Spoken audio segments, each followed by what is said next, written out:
ازيكم عاملين ايه؟ يا رب تكونوا بألف خير. الاول احب اعرفكم بنفسي، انا دكتوره ايمان حسب، اخصائي تغذيه علاجيه بمستشفى معهد ناصر، اخصائي تغذيه جراحات سمنه، محاضر للبورد الامريكي للتغذيه العلاجيه.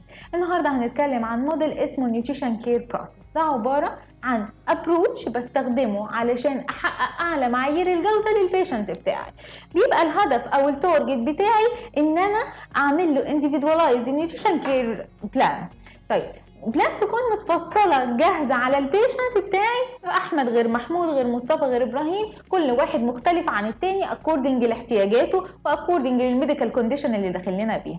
الموضوع بيكون عباره عن 4 ستيبس بيسبقهم خطوه الريفيرال او السكريننج اللي النيرسز بتعملها اللي بنقول عليها المسح التغذوي.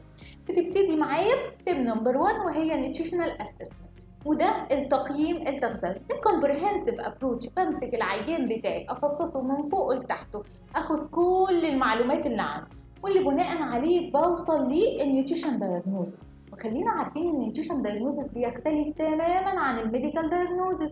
وبعد كده ببتدي انترفير عن طريق النيوتريشن انترفنشن بتاعتي واعمل له نيوتريشن بلان، واختمها بخطوه المونيتورنج اللي دايما بنقول عليها عينك على عيان.